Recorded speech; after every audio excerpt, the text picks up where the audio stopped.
The room is silent, except for the hum of electricity. A man sits in front of a machine. His fingers tremble above a row of switches labeled 15 volts, 30 volts, 45, all the way to 450. Behind a wall, someone screams. Not a dramatic scream, not theatrical, raw, panicked, human. Please, stop. I have a heart condition. You hesitate. Your throat tightens. Your chest feels heavy. But then, a calm voice behind you says, the experiment requires that you continue. Would you stop, or would you press the switch?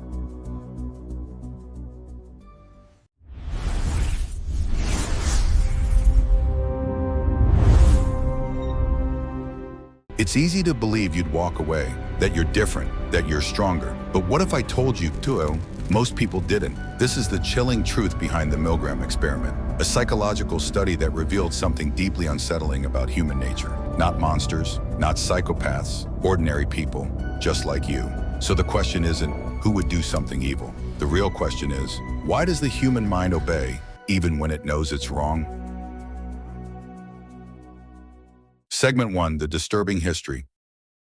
In the early 1960s, the world was still reeling from the psychological and moral devastation left behind by World War II. The sheer scale of human cruelty had shattered assumptions about civilization, progress, and morality. Across courtrooms, universities, and living rooms, one haunting question kept resurfacing. How could so many ordinary people become participants in such unimaginable atrocities? Was it blind hatred, deep-rooted ideology, or something far more unsettling? Something embedded within the human condition itself. Enter Stanley Milgram, a young psychologist at Yale University. Milgram wasn't satisfied with abstract explanations or philosophical debates. He wanted empirical evidence, something measurable, undeniable. So he designed an experiment that appeared simple on the surface, yet would go on to become one of the most disturbing studies in the history of psychology. Participants were told they were taking part in research on memory and learning. Each volunteer was assigned the role of a teacher, tasked with helping a learner remember word pairs. But there was a catch. Every incorrect answer would be punished with an electric shock.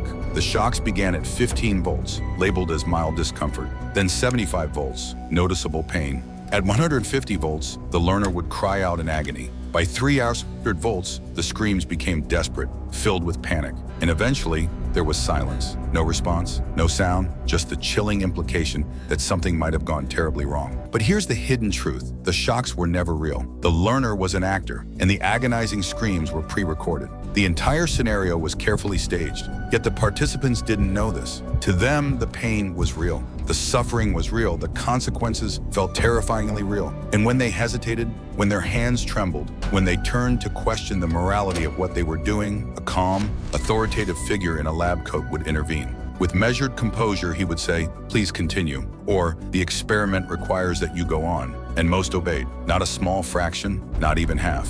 A staggering 65% of participants continued administering shocks all the way to 450 volts, the highest level on the machine. They believed they could be seriously harming, even killing another human being. Pause for a moment and absorb that. They weren't physically forced. There were no threats, no weapons, no coercion in the traditional sense. They were simply told to continue. Segment 2, The Scientific Explanation. So what exactly happened inside their minds? Why didn't they stop, even when every instinct should have told them to? The answer lies deep within the architecture of the human brain, where biology and psychology intersect in unsettling ways. At the center of our moral decision-making sits the prefrontal cortex, the region responsible for reasoning, judgment, and ethical evaluation. Under normal circumstances, this part of the brain acts like an internal compass. It weighs consequences, interprets right from wrong, and sends a clear signal. This is not okay. Stop. But introduce a figure of authority, someone perceived as legitimate, confident, and in control, and that balance begins to shift. The brain, almost instinctively, starts to redistribute responsibility. This is what Stanley Milgram described as the agentic state, a psychological condition in which a person no longer sees themselves as an independent actor, but as a tool executing another's commands. In this altered state, something critical fades: personal accountability. The inner dialogue changes. Instead of "I am causing harm," it becomes "I am fulfilling a duty." Responsibility feels distant, transferred upward to the authority figure issuing the command. Meanwhile, another powerful structure in the brain, the amygdala, is activated. But interestingly, it isn't primarily reacting to the suffering of the victim. Instead, it responds to the emotional tension of disobedience, the anxiety, the fear, the discomfort of stepping out of line. In that moment, the threat is not moral failure, it is social and hierarchical rupture. And that fear is incredibly potent. It can overpower empathy, silence rational thought, and even suppress deeply held moral beliefs. Because from early childhood, we are conditioned to obey parents, teachers, systems. Authority becomes synonymous with order, and order with safety. So when authority speaks, the brain doesn't just hear instructions. It hears certainty, it hears structure, it hears survival, and sometimes it obeys. Segment 3. A famous case study. The implications of the Milgram experiment didn't stay confined within the sterile walls of a laboratory. They spilled outward, into history, into society, into the darkest chapters of human behavior. What Stanley Milgram revealed was not just about authority in a controlled setting, but about the fragile boundary between morality and obedience in the real world. One of the most chilling reflections of this can be seen in the Holocaust. After the war, when the scale of the atrocities became undeniable, many of those involved, guards, officers, administrators, offered a disturbingly simple defense. They were merely following orders. This phrase echoed again and again, as if obedience alone could absolve responsibility. It was during the trial of Adolf Eichmann that this mindset became hauntingly clear. Eichmann, one of the key architects behind the logistics of mass deportation and extermination, did not appear monstrous in the way people expected. There was no visible madness, no overt cruelty in his demeanor. Instead, he appeared strikingly ordinary, calm, composed, even bureaucratic. This unsettling normalcy led philosopher Hannah Arendt to coin the now famous phrase, the banality of evil. Her observation suggested that great evil is not always driven by hatred or fanaticism, but often by thoughtless conformity, by individuals who choose not to question authority, who suppress doubt, and who prioritize obedience over conscience. And that is what makes it so deeply terrifying. Evil doesn't always announce itself with violence or rage. Sometimes it moves quietly, hidden within routines, masked by systems, justified by hierarchy. It thrives in environments where questioning is discouraged and obedience is rewarded. Because under the right conditions, pressure, authority, fear, and normalization, the line between right and wrong can blur. And in that moment of silence, hesitation, or compliance, anyone can cross it.